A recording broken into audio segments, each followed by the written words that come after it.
görürəm ki, gözlərim bağçanın gülünə düşmüş. Düşmüş, düşmüş.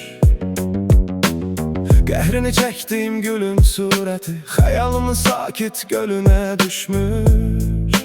Düşmüş, düşmüş. Onun üçün çırpınır qolum, qanadım. Onu yerdə deyil, köydə aradım. Gör nə bədbəxtəm ki, axırda adım xırda uşaqların dilinə düşmüş. Düşmüş, düşmüş.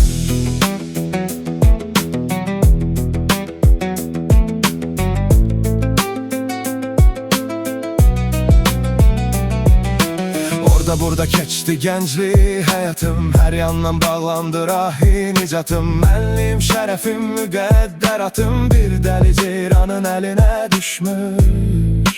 Düşmüş, düşmüş. Onun üçün çırpınır qolum, qanadım. Onu yerdə deyil, göydə aradım.